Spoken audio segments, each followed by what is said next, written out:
I'm going to show you how to add each one of the items that we talked about very quickly. The first thing you can do is add text. You'll notice that this text box is very similar to the text boxes you've seen in other sections of Scholar. You can just very easily add information. You can say this is lesson number 1. Instructions to follow. You can also add in pictures by using the picture image here. You can add in links. You can add in videos. You can also change the color of the font, change the style, change the format and heading, etc. All the things that you can normally do with this item. And there is our first text. Multimedia is going to be the ability to add in something in the actual display. So if you want your students to see a certain picture or a certain video, you want to use the multimedia tool. For example, you can link to a YouTube video, you can link to a URL of something out there on the web, or you can actually upload a file. Say, for example, I want to link just to a picture that I have.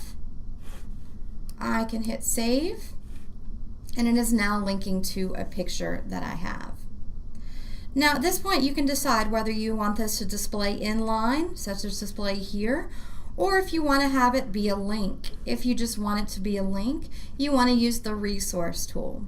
So you would click on resource. Again, you have the option for the URL here, or you can choose the file. Again, I can just double click on it and save. And I have a link to it. So this automatically uploads into my resources folder, and my students can click on it and get it just the same as they could before. So if you want it to display inline, you want to use multimedia.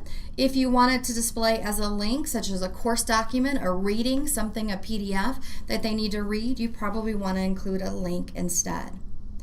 You're going to notice next to each one of these you're going to have an edit function. The edit for text allows you to go back in and edit your text or add anything else that you want. The edit for these two allows you to change the name of it if you want, or you can add an item description for it.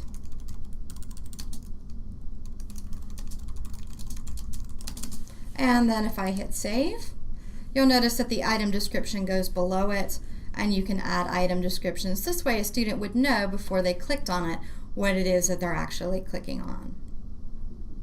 I can also add assignments here and quizzes, as well as if I go into more tools, I can add forum topics. So I'm going to very quickly add those.